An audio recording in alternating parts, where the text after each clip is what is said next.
Bharatiya Janata party के साथ दिक्कत यह है कि बीजेपी हर बात को राजनीतिकरण करने की कोशिश कर रही है। प्रधानमंत्री मानगढ़ धाम आ रहे हैं और मानगढ़ धाम की अपनी एक महत्व है। आज़ादी के आंदोलन के वक्त वहाँ पे कितने आदिवासियों ने बलिदान दिया देश के लिए। खुद गोविंद गुरु और उनके साथ कितने लोगों का उस वक्त जबरदस्त उन्होंने आंदोलन किया और उस वक्त बलिदान हुआ।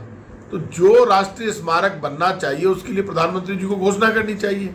जब आप मानगढ़ धाम में आ रहे हैं तो राष्ट्रीय स्मारक के लिए बीजेपी वालों से बात क्यों नहीं करते? चीफ मिनिस्टर लेटर लिख चुके हैं, सारी बात हो चुकी है। तो ऐसे में अच्छी बात है ना, आप जब मानगढ़ धाम में आ रहे हैं, उस धाम की आप पूरी महत्व समझते हैं तो आपको राष्ट्रीय स्मारक घोषित करना चाहिए। मानगढ़ ऐसी धरती है जहाँ 1913 में बड़ी संख्या में आदिवासियों की शहादत हुई थी गोविंद गुरु के नेतृत्व में।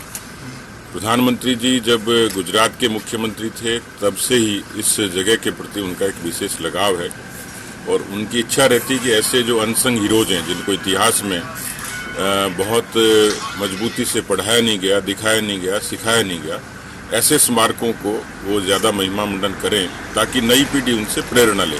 तो स्वाभाविक तौर पर जनजाति के लोगों के प्रति उनकी जो आस्था है और वो प्रकट होती है।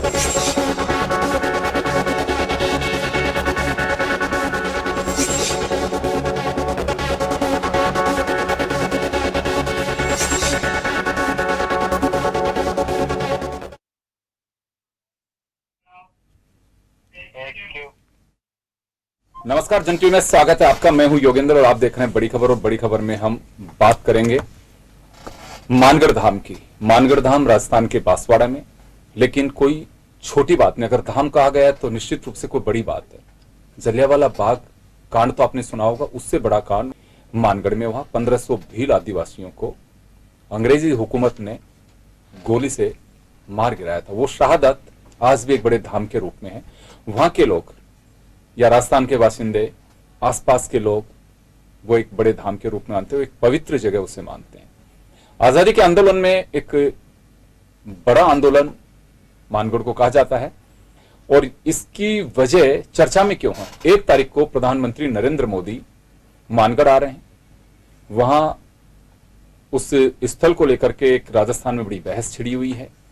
बीजेपी कह रही है कि अब तक किसी सरकार को याद नहीं आई मानगढ़ धाम को राष्ट्रीय स्मारक बनाने की। कांग्रेस इसकी डिमांड कर रही है कि प्रधानमंत्री आ रहे हैं, इसे राष्ट्रीय स्मारक बनाया जाना चाहिए क्योंकि ये डिजर्व करता है। बीजेपी का पलटवार यही रहता है, कितने साल से कर क्या रहे थे। तो राजस्थान में इस बात को लेकर बड़ी बयानबाजी है। इसके सियासी मायने भी हैं, पर्यटक की दृष्टि से, आस्था की दृष्टि से यह तो एक बिंदु है ही, लेकिन बड़ा बिंदु यह है कि इसके राजनीतिक मायने क्या है। गुजरात में विधानसभा चुनाव है, अगले साल राजस्थान और मध्य प्रदेश में होंगे। मानगढ़ धाम वह जगह है, अगर उसके जिले की बात करें तो आदिवासी बेल्ट इधर गुजरात जुड़ता है, एक तरफ मध्य प्रदेश और राजस्थान में मानगढ़ है। तो बताया जाता है कि बड़ी संख्या में सीटों पर उसका सीधा फर्क पड़ता है। तो चलिए देखना होगा कि मानगढ़ धाम पर चर्चाएं बहुत हो रही हैं, लेकिन आगे क्या होता है। तो इस मुद्दे पर चर्चा करेंगे। हमारे साथ भाजपा से शैलेंद्र दवाई साहब हैं, कांग्रेस से पंकज शर्मा साहब हैं, हमारे सहयोगी अनिल सेन हमारे साथ जुड़े हुए हैं। मैं शैलेंद्र जी आपके पास आना चाहूंगा। मोदी साहब आ रहे हैं 1 तारीख को। इस दौरे के कई मायने हैं और होने भी चाहिए, इसमें कोई गुनाह नहीं कर। राजनीतिक दल का अपना एक एजेंडा होता है, लेकिन कांग्रेस ये डिमांड कर रही है कि इसे राष्ट्रीय स्मारक घोषित किया जाना चाहिए। पहले क्या हुआ नहीं हुआ उसको भूलना चाहिए। प्रधानमंत्री को पत्र लिखा है राजस्थान के मुख्यमंत्री ने कि अब इसकी आवश्यकता है और इसे राष्ट्रीय स्मारक बनाया जाना चाहिए। योगेंद्र जी, बिल्कुल बड़े आश्चर्य की बात है कि कांग्रेस पार्टी की सरकार रही 60 साल भारत में और अब उनको आदिवासियों की याद आ रही है, जब प्रधानमंत्री माननीय नरेंद्र मोदी जी 1 तारीख को मानगढ़ धाम आ रहे हैं, जो कि ऐसा धाम है जहां पर गोविंद गुरु के नेतृत्व में 1500 आदिवासी समुदाय के लोगों ने बलिदान दिया था और अंग्रेजों ने उनको नरसंहार, सामूहिक नरसंहार कर दिया था जब वो भारतीय स्वतंत्रता संग्राम में भाग ले रहे थे। तो ये एक विषय है, लेकिन भारतीय जनता पार्टी, आपको पता है, जब से भारतीय जनता पार्टी की सरकार आई है, प्रधानमंत्री नरेंद्र मोदी जी ने जितने भी स्वतंत्रता सेनानी हों, क्रांतिकारी हों, महापुरुष हों, जो आदिवासी स्वतंत्रता सेनानी हों, उन सबकी पूरा इतिहास उन्होंने वापस से उनको गौरवान्वित कराने का काम किया है। आप देखिए, उसी कड़ी में ये 1 तारीख को प्रधानमंत्री नरेंद्र मोदी जी मानगढ़ आ रहे हैं और निश्चित तौर पे जो अब तक नहीं हुआ, क्योंकि आज तक आपने देखा होगा किस तरह से आदिवासी समुदाय को, आदिवासी जो समुदाय है उसको कांग्रेस पार्टी सिर्फ अपना वोट बैंक मांगती थी, ना उनका उन्होंने विकास किया, लेकिन अगर किसी ने उनको गौरव देने का काम किया तो वो माननीय प्रधानमंत्री नरेंद्र मोदी जी ने किया। आपको ध्यान होगा, अगर जनजातीय गौरव दिवस के रूप में आपने देखा होगा कि किस तरह से हमने एक दिवस उनको दिया है, गौरव दिवस दिया, और आने वाले समय में भी आप देखिए, अभी आपने कुछ महीनों पहले देखा होगा कि भारत के संविधान का सर्वोच्च पद पर अगर कोई विराजमान है तो आज वो प्रथम महिला आदिवासी विराजमान है। तो ये सब बातें अब भारतीय जनता पार्टी जब आदिवासी समाज को मान सम्मान दे रही है तो कांग्रेस पार्टी इसको अब किस तरह से करे। अब वही बात होगी, खिसियानी बिल्ली खंबा नोचे कि साहब चिट्ठी लिख देते हैं कि साहब इसको राष्ट्रीय स्मारक घोषित करो। अरे आप 60 साल तक सो रहे थे क्या भारत में? तो सिर्फ उन्होंने उनको वोट बैंक मांगा और वास्तविक उनको मान सम्मान और उनका अगर किया है तो वो चलिए भारतीय पंकज जी जनता से जवाब पार्टी दिलवाता हूं। पंकज जी, सुना आपने कि बात सम्मान की होनी चाहिए थी, मांग की नहीं? देखिए, मैं इसको इस तरीके से कहता हूं कि गोविंद गुरु जी के नेतृत्व में ये पूरा आंदोलन हुआ। उस आंदोलन में 1500 से ज़्यादा आदिवासियों की जान भी गई, और आदिवासियों की जान किन्होंने ली? अंग्रेजों ने ली। और अंग्रेजों की मुखबिरी का वजीफा कौन उठाता था? आरएसएस के लोग उठाते थे। ये सबको सर्वविदित है। और नरेंद्र मोदी जी की सरकार सिर्फ धर्म के नाम पर, आस्था के नाम पर हमेशा से राजनीति करते हुए आई है।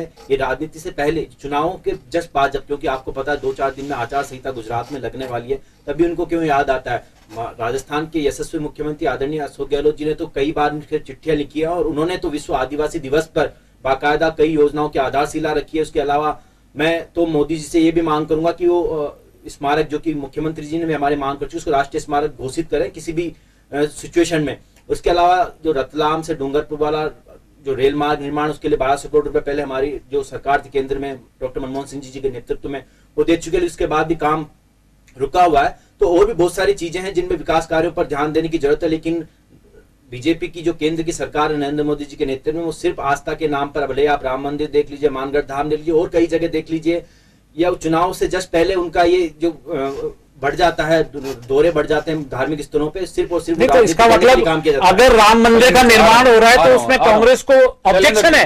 ऑब्जेक्शन नहीं है, ऑब्जेक्शन है। आप आस्था के स्थल, धार्मिक आस्था के स्थल पर इस तरह से उठा रहे हैं, आप करोगे? ये कांग्रेस की मानसिकता है। बिल्कुल कांग्रेस पार्टी की मानसिकता भारत की जनता ने देख ली है, किस तरह से सिर्फ आपने एक विशेष समुदाय को प्रश्रय दिया है आपने, और किसी भी जाति वर्ग समुदाय पे कभी आपने उनका भला नहीं किया, सिर्फ उनको वोट बैंक मांगा है। आज आपको शर्म आनी चाहिए इस तरह के स्टेटमेंट देते हुए। काम करता है, आप इस तरह के स्टेटमेंट दे रहे हो कि राम मंदिर का निर्माण, इसका मतलब राम मंदिर के विरोधी हो? बिल्कुल हो विरोधी। कांग्रेस पार्टी ने तो हलफनामा दिया था, हलफनामा आपने सुप्रीम कोर्ट में दिया था कि राम भगवान का अस्तित्व ही नहीं है। तो ये तो आपके विचार है, तो आप क्या आदिवासियों का भला करोगे? आदिवासियों का भला आप सोच ही नहीं सकते हो, जिसने अपने भगवान पर आरोप लगा दिया।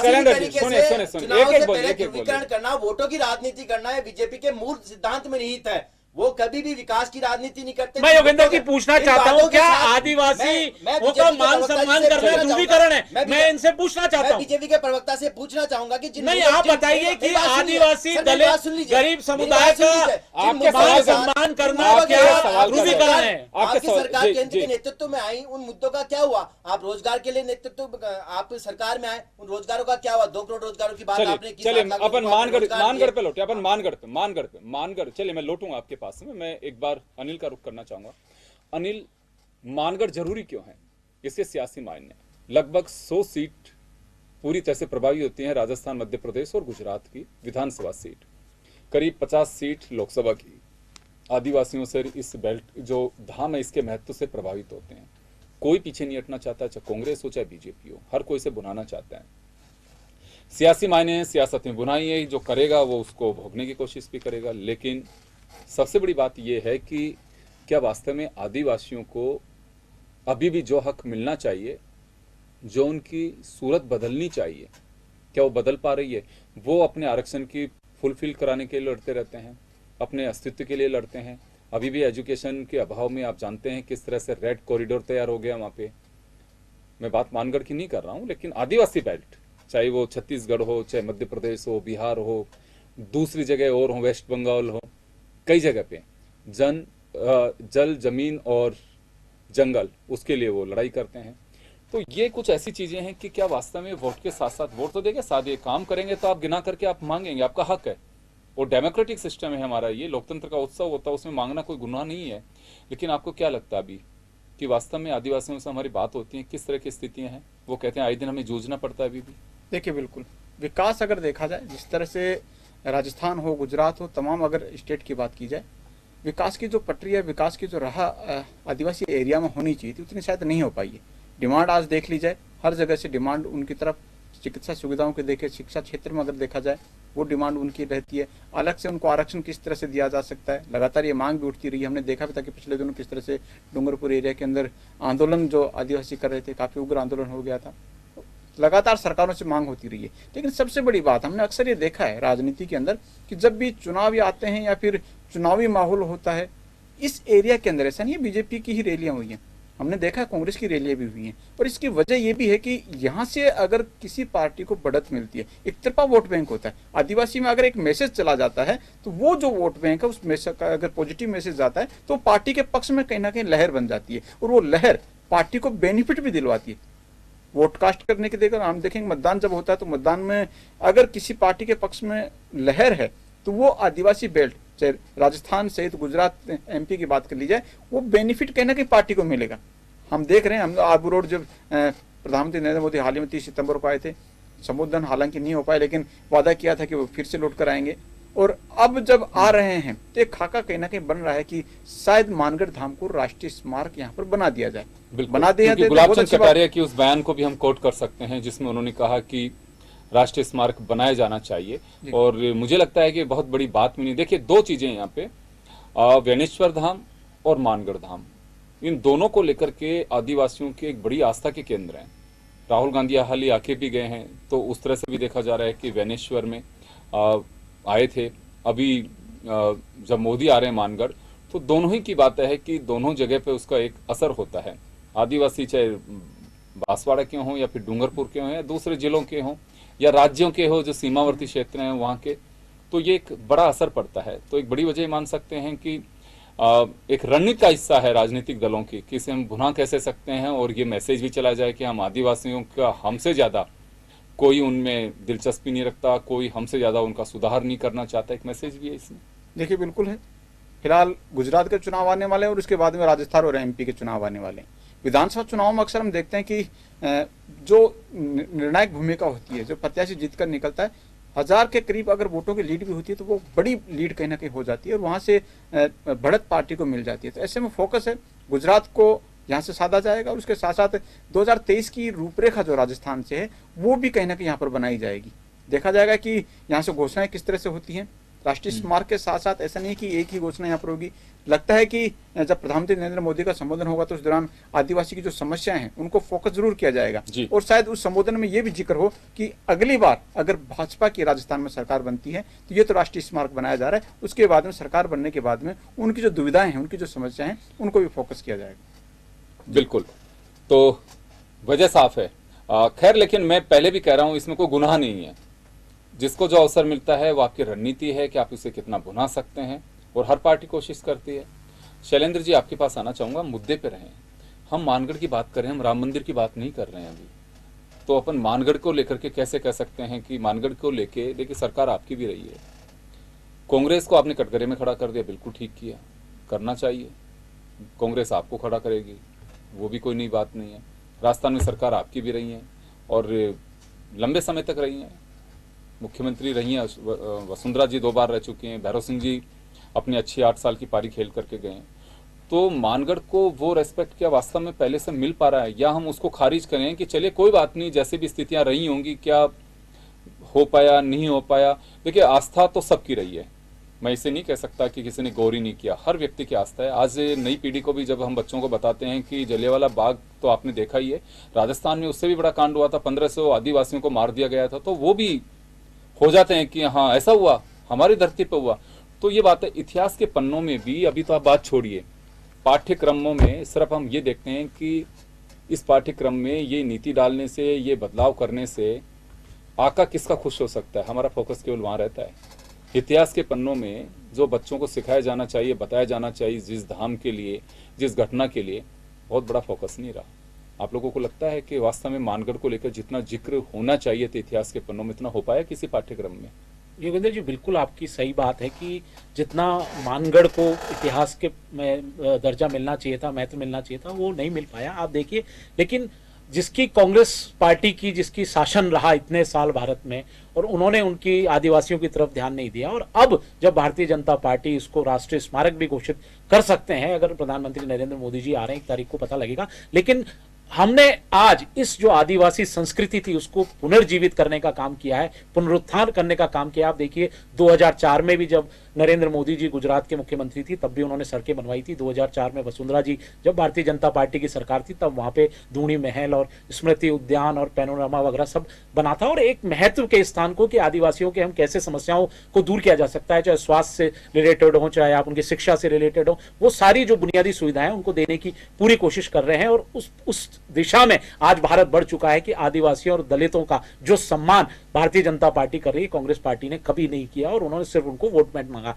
आपने देखा होगा कि किस तरह से गोविंद गुरु जो भील जाति के एक बहुत बड़े समुदाय को उन्होंने लीड किया, हालांकि वो आते थे वो बंजारा समुदाय से, लेकिन उन्होंने उन आदिवासी भील जाति और जितने भी तमाम और आदिवासी क्षेत्र थे उनके जो समुदाय थे, वर्ग थे, उन सबको लीड किया, और किस तरह से अंग्रेजों से उन्होंने लड़के एक स्वतंत्रता का सिंबल बनाया जिसको हमको भूलना नहीं चाहिए। और यही काम आप देखिए जब से प्रधानमंत्री नरेंद्र मोदी जी की भारतीय जनता पार्टी की सरकार आई है, उनके नेतृत्व में आप देखिए जितने भी स्वतंत्रता सेनानी है, क्रांतिकारी हैं, आदिवासी नेता हैं, महापुरुष हैं, उन सबको आप देखिए गौरवान्वित करना, उनको मान सम्मान दिलाने का काम कर रही है, तो वो भारतीय जनता पार्टी कर रही है। तो इससे मैं मोदी जी की सोच मानूं या बीजेपी की? बीजेपी के रणनीतिकार तो पहले भी थे।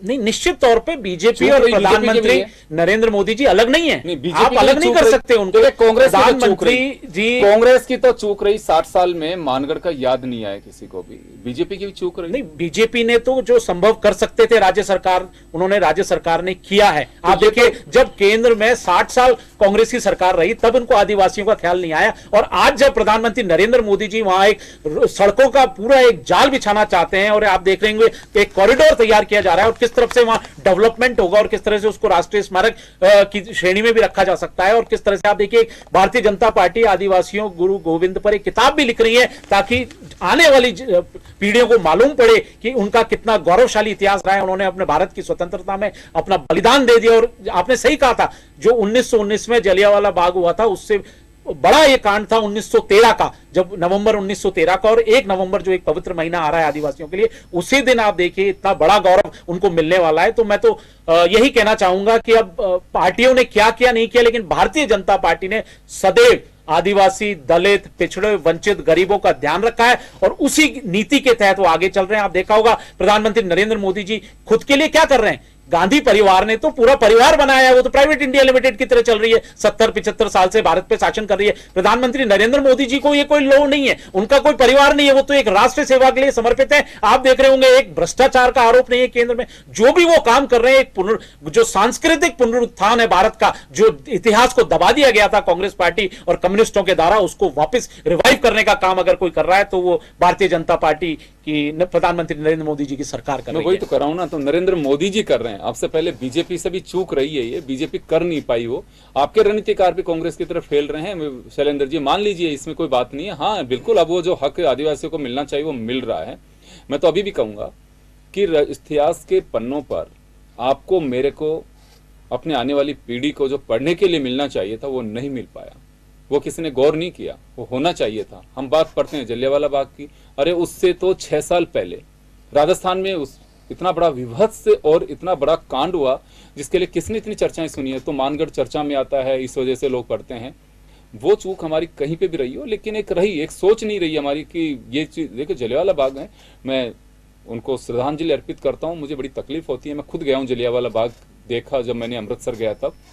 तो ये भी है यहाँ पे एक हमारे इतिहास में भी बताया जाना चाहिए कि राजस्थान का वास्तव में आज़ादी के आंदोलन में कितना बड़ा योगदान रहा, ये पार्टियों को बताना चाहिए। हम केवल इलेक्शन के मोड पे आकर के इन चीज़ों को याद नहीं रखें, ये तो हमेशा श्रद्धा सुमन शहादत के प्रति हमारा जो एक नजरिया होना चाहिए, एक रेस्पेक्ट जो हमारा होना चाहिए तो हमेशा होना चाहिए। और किसी भी पार्टी के स्तर पर कहीं पे भी मैं शैलेंद्र जाऊंगा, अगर पंकज जी के पास जाना चाहूंगा, समय थोड़ा कम रहेगा। पंकज जी अभी आपने सुना, देखिए मैं तो पहले ही कहूंगा कि सम्मान तो आप तब से देना शुरू करते हैं कि जब आप इतिहास में उन चीजों को उस तरह से पिरोते हैं, बताते हैं बच्चों को, स्कूल के उस पाठ्यक्रम में होता है कि हम अब तो मानगढ़ धाम तब हुआ तरबसी हो गया। मानगढ़ को लेकर कितनी अवेयरनेस रही, कितने लोगों ने पढ़ा उस वक्त कि हाँ मानगढ़ का इतिहास क्या रहा, क्यों हुआ था ऐसा?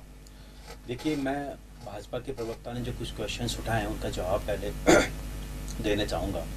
देखिए, भाजपा की जो केंद्र की सरकार है उसकी कथनी और करनी में हमेशा से फर्क रहा है। कांग्रेस की तो वो सरकार है जिसने आज़ादी की लड़ाई लड़ी। आज़ादी की लड़ाई में बहुत सारे स्वतंत्रता सेनानी हो, इनके नेताओं ने, हमारे कांग्रेस के नेताओं ने पूरा काम किया। इनके नेताओं ने तो मुखबरी की है, पेंशन उठाई है, वजीफा उठाया है अंग्रेजों से, तो ये तो उस पर बोलने के हकदार ही नहीं है। मानगढ़ पे लौटे अपन अभी। लेकिन जब मैं मानगढ़ पे लौटता हूँ, ये कह रहे हैं कि 60 साल में कांग्रेस की सरकार, इनके से पहले, कांग्रेस से पहले भी भाजपा की सरकारें रही हैं, अटल बिहारी जी के नेतृत्व में रही हैं, वीपी सिंह जी के को समर्थित सरकार रही है भाजपा की, चंद्रशेखर जी के नेतृत्व में भी इन्होंने समर्थन दिया है।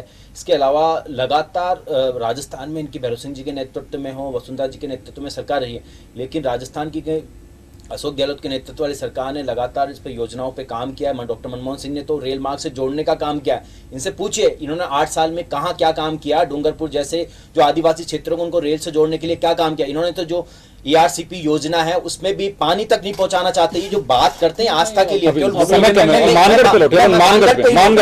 पे लौट रहा हूँ, ये सब चीजें रिलेटेड हैं। जो आस्था का प्रतीक है उसे सिर्फ चुनावी राजनीति करने के लिए यूज करना इन लोगों की फितरत में शामिल है। ये सिर्फ धार्मिक स्थलों का प्रयोग केवल चुनाव जीतने के लिए, वोट बटोरने के लिए, वोट बैंक को साधने के लिए करते हैं। ना विकास से इनको मतलब है, ना रोजगार से मतलब है।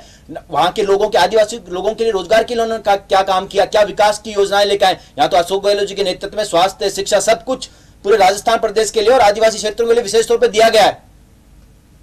चलिए, लेकिन मानगढ़ को लेकर के जो भी बताया जा रहा है कि बीजेपी को भी हमने कटघरे में खड़ा किया है, लेकिन वास्तव में मानगढ़ को जो रेस्पेक्ट मिलना चाहिए तो किसी पार्टी ने दिया नहीं है। चुनाव के वक्त याद आती है जब एक पार्टी एक ढोल पीटना शुरू करती है तो उसके साथ और भी सरकार में नहीं है, लगातार सरकार से मांग कर रहे हैं, केंद्र की सरकार से कि राष्ट्रीय स्मारक घोषित किया जाए। लेकिन अब क्योंकि चुनाव का वक्त है, अभी भी तय नहीं कि मोदी जी से घोषित करेंगे नहीं करेंगे, लेकिन हम लगातार मांग कर रहे हैं। हमने जो राज्य स्तर पे जो योजनाएं क्रियान्वयन हो सकता था, जो विकास की योजनाएं लागू करी जा सकती थी, उनकी आधारशिलाएं मुख्यमंत्री अशोक गहलोत जी ने रख दी है।